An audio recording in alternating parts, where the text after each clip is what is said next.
Bem, então continuando aqui, ó, agora o conceito de pressão, para que no próximo quadro eu fale para você de pressão hidrostática, tá beleza? Galera, então, ó, pressão. O que é pressão?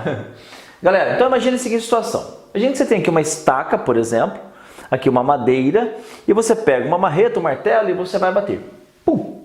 Veja só, todos nós sabemos que quanto mais pontiagudo for essa estaca, quanto mais pontiagudo for um prego, melhor é para você fincá-lo na madeira. Por quê, Boarô?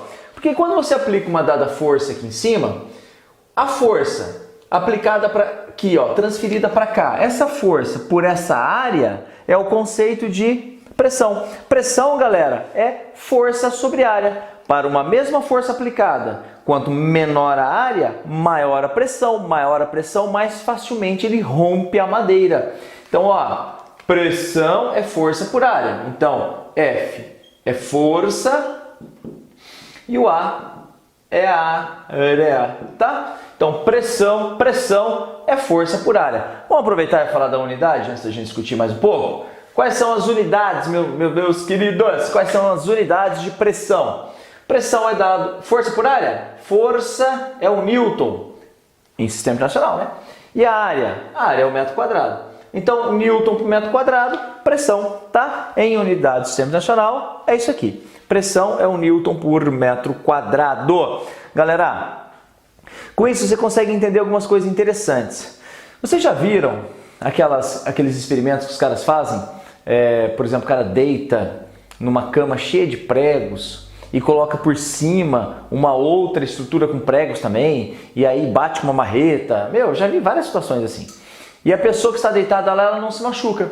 Por quê? Fakir, por exemplo, que é aquele magricelinha que deita sobre a cama de prego. Por que ele não se machuca? Gente, porque veja só, mesmo sendo pregos, quando você tem vários pregos, a soma total dessas áreas dá uma área que é razoavelmente grande.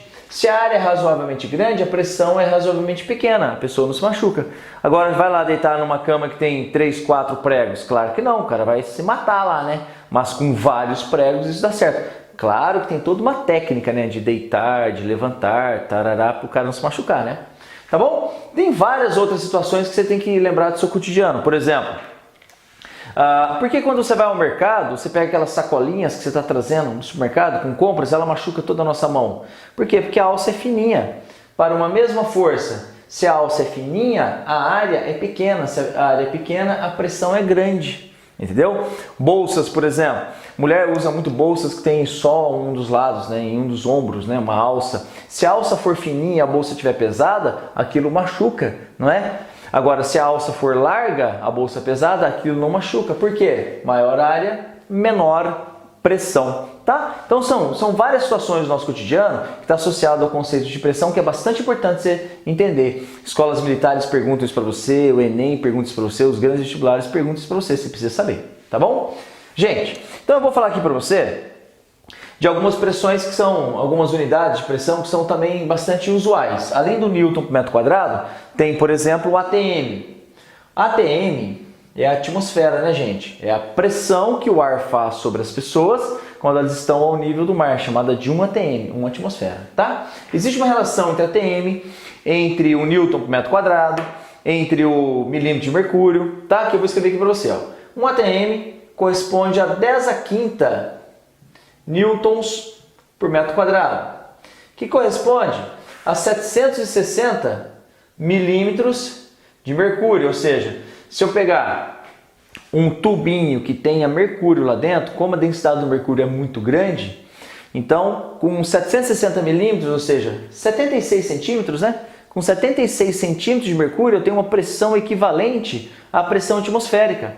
E a pressão atmosférica, ela vale, galera, 10 metros de coluna de água. Ou seja, se eu pegar 10 metros de coluna de água, vai ter uma pressão ali equivalente à pressão de um ATM. Gente, como isso aqui é aproximado, vou colocar tudo aproximadamente aqui para você, mas não se esqueça que você pode usar essa referência aqui no seu vestibular, na sua prova, sem problema nenhum, tá bom? 1 atm, 10⁻⁰ newtons por metro quadrado, 760 milímetros de mercúrio, 10 metros de coluna d'água. Legal, né? Inclusive eu já vi cair questões mais de uma vez, em mais de um vestibular, que é a seguinte: qual é a altura máxima que uma pessoa consegue sugar água de um canudinho, por exemplo? Você vai tomar água, refrigerante, né? Considerando a densidade desse refrigerante aproximadamente igual à densidade da água, e ele vai tomar por sucção um canudinho, um suco, por exemplo. Qual é a máxima altura que esse canudinho vai ter? Corresponde a 10 metros. Por que, Boarô? Porque a pressão atmosférica, que é a pressão que vai empurrar o líquido para que ele suba pelo canudinho, tem um máximo valor que corresponde a 10 metros de coluna d'água. Se você não sabia, você vai anotar isso bonitinho, daqui a pouco você da frente aqui, você vai anotar isso bonitinho para você saber muito bem, tá legal? Então, galera, ó, então o conceito, vou aproveitar agora então, já vem aqui do lado, você dá um pause, dá um print, você precisa saber as informações, o conceito de pressão é extremamente importante para nós, nosso estudo aqui, tá legal? Então, minha querida, meu querido, eu vou apagar essa luz aqui que nós vamos então agora para a pressão hidrostática, tá bom? Bacana, galera, bacana. Então, ó, fizemos a nossa discussão introdutória, a preparação para a gente estudar bacana os conceitos aqui em hidrostática, né? Densidade, pressão, são coisas que você usa também em outras áreas, até em outras ciências. Você estuda isso bastante em química também, em biologia, não é? E aí a gente vai entrar aqui agora no conceito propriamente dito da hidrostática. O primeiro conceito é chamado de pressão hidrostática, também conhecida como teorema de Stirling. Galera, o que acontece? Todo mundo sabe que quando você tem um líquido, por exemplo, num tanque, conforme você vai afundando nesse líquido, você vai aumentando a pressão que você está sujeito. É ou não é? Uma barragem, por exemplo, de uma usina hidrelétrica, quanto maior essa barragem, maior é a pressão lá embaixo. Tanto que se a barragem for muito alta, eles precisam fazer a base bem larga para suportar a pressão lá embaixo, que é muito grande, não é isso? Muito bem. Então, ó, quanto mais profundo nós vamos, maior a pressão, certo, Boaro? Certo. Então, a pressão, galera, devido a um líquido, chamado teorema de Stirling, eu vou escrever como sendo a densidade do líquido, gravidade, altura da coluna de líquido. Então, ó, já vou escrever ali para você o que é cada uma das coisas. Densidade, profundidade, gravidade. Gente, essa densidade aqui, às vezes aparece com D com densidade, às vezes aparece um Mi como massa específica da substância, como eu expliquei para você agora há pouco. Eu resolvi escrever nesse formato porque é o formato que mais aparece para você nas provas, concursos públicos, concursos militares, tá? No Enem. Então eu escrevi nesse formato para que você fique mais familiarizado, tudo bem? Então, a pressão devido ao líquido é densidade, gravidade, profundidade. Então eu vou escrever isso aqui, ó. Quem que é o D, Boarô? É a densidade do líquido. Densidade do líquido, galera. Então, D é a densidade do líquido, ou massa específica do líquido, como eu já falei para você. E o G, que é, Boarô? É a gravidade, é a aceleração da gravidade, entendeu? E quem que é o H, Boarô? A altura da coluna de líquido. Entendeu, galera? Então é isso. Densidade, gravidade, aceleração da gravidade, profundidade, altura da coluna de líquido, gente, tá? Essa coluna de líquido, quanto maior, eu gosto de usar também o termo profundidade, porque você associa mais a história de um mergulhador, por exemplo, né? Se o cara começa a mergulhar, ele afundando o líquido, aumenta muito a pressão, tá? Existem relatos, pessoal, de acidentes em submarinos que eles estão a relativamente poucos metros abaixo da água, só que fica impossível acessar para ajudar o pessoal. Por exemplo, eles estão a 100 metros abaixo da água. 100 metros na horizontal, 100 metros aqui no asfalto, são 10 casas. Cada casa com uma frente de 10 metros mais ou menos são 10 casas. É pouca coisa. 100 metros de altura, 100 metros de altura já é coisa pra caramba, né? 100 metros de profundidade é muita coisa, galera. Tá bom? 100 metros de profundidade é muita coisa. Lembrando que a cada 10 metros que você afunda na água, você aumenta a pressão em 1 atm. Então, 100 metros de profundidade são 11 atms. Uma do ar e mais 10 da água. Tá bom? Então é assim que você tem que pensar. Muito bem. Então, aplicações disso, Boarô, existem várias aplicações. Então, quero que você se lembre do seguinte. O ponto A que eu peguei como referência tem uma certa profundidade H. Se eu pegar, minha querida, meu querido, um outro ponto, vou marcar aqui em vermelho para destacar para você, ó. Marcar aqui em vermelho o ponto A, tá bom? E um outro ponto qualquer, um ponto B, por exemplo, aqui, ó. Meus queridos, dois pontos pertencentes ao mesmo líquido estão numa mesma horizontal, ou seja, está a mesma profundidade aqui no líquido, estão sujeitos à mesma pressão. Eu vou escrever isso para você, não se esqueça. Dois pontos pertencentes ao mesmo líquido numa mesma horizontal estão sujeitos à mesma pressão, tá legal? Então, ó, pertencentes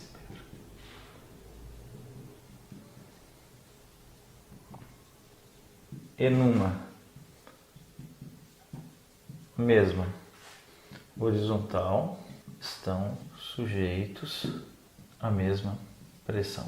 Então isso aqui, galera, ó, dois pontos pertencentes ao mesmo líquido e numa mesma horizontal estão sujeitos à mesma pressão, tá bom? Ó? Galera, aplicações disso. Tá? Nós temos que deixar mais claro para você uma aplicação do Teorema de Stevens. Eu vou fazer aqui, ó, esses vasos, galera, vasos comunicantes, vasos em forma de U, em que você tem dois líquidos diferentes, dois líquidos que não se misturam, tá? Immiscíveis, dois líquidos que não se misturam, por exemplo, água e óleo. Quando eu estou dizendo a você que dois pontos pertencentes ao mesmo líquido numa mesma horizontal estão sujeitos à mesma pressão. Então eu vou pegar a última molécula aqui, ó, da água, antes de começar o óleo, chamei esse ponto de A. Venho aqui, ó, uma dada horizontal, ó, pego aqui essa molécula que está aqui no meio, chamaria esse ponto aqui de B. O que eu posso dizer a você, minha querida, meu querido? Que a pressão devida a esse líquido, mais a pressão atmosférica aqui, vai ser igual à pressão devida a esse líquido, mais a pressão atmosférica aqui. Essa é a ideia. Então, ó, se eu tenho aqui a pressão atmosférica, eu tenho aqui, ó, a pressão atmosférica, eu posso dizer assim, tá bom? Chamarei esse líquido aqui de B, e esse líquido aqui, ou esse líquido de 1, esse líquido de 2, por exemplo. Posso escrever assim para você, ó. Esse cara aqui, chamarei de H1, e esse cara aqui, ó, H2. Então, a relação fica assim, ó. A pressão no ponto A é igual à pressão no ponto B, né, bora? Exatamente. Dois pontos pertencentes ao mesmo líquido, mesmo horizontal, são sujeitos à mesma pressão. Quem é a pressão no ponto A?